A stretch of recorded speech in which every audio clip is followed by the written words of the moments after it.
Hello, hello! Aujourd'hui, je vais te parler de comment les énergies négatives peuvent t'influencer dans ton quotidien sans que tu t'en rendes compte.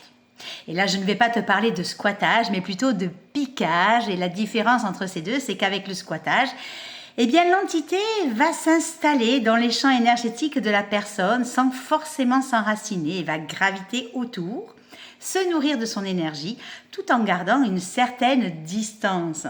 Alors que le piquage, lui, eh bien, il est beaucoup plus intrusif puisque l'entité va s'enfoncer, s'accrocher, s'enraciner en profondeur, tant au niveau des corps énergétiques de la personne qu'au niveau du corps physique. Elle va prendre alors le contrôle de ses actions, de ses comportements et de ses choix. Bref, tu l'auras compris, le squattage, c'est comme une maison habitée et le piquage, eh bien, c'est comme quelqu'un qui prend possession des lieux. Alors au début, c'est très pernicieux et l'entité ne va pas vouloir se faire trop remarquer. Elle va donc s'installer comme si de rien n'était, comme si elle était chez elle et se servir comme bon lui semble, puisqu'en fait, elle a accès eh bien, à ce que la personne pense, ressent et attire.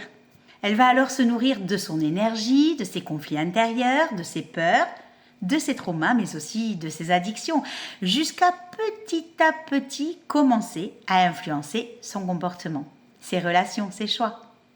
La personne va se sentir fatiguée, lourde, agacée, stressée, pour un oui, pour un non. En fait, il n'y a rien qui va aller. Elle va avoir aussi du mal à réfléchir, elle va avoir du mal à s'endormir, elle peut avoir aussi des insomnies. Ça va être quelque chose en fait de diffus, de flou, d'intangible, de subtil, avec cette sensation qu'il y a quelque chose de bizarre, quelque chose qui ne tourne pas rond sans savoir quoi exactement. Et tout cela, mis bout à bout, va commencer quelque part à isoler la personne qui ne va pas comprendre ses agissements, ses pensées, et qui va commencer à se refermer. Alors maintenant que tu sais comment l'intrusion a eu lieu, eh bien dans une prochaine vidéo, je te parlerai de comment l'emprise va pouvoir se resserrer. Je te remercie et je te dis à très bientôt.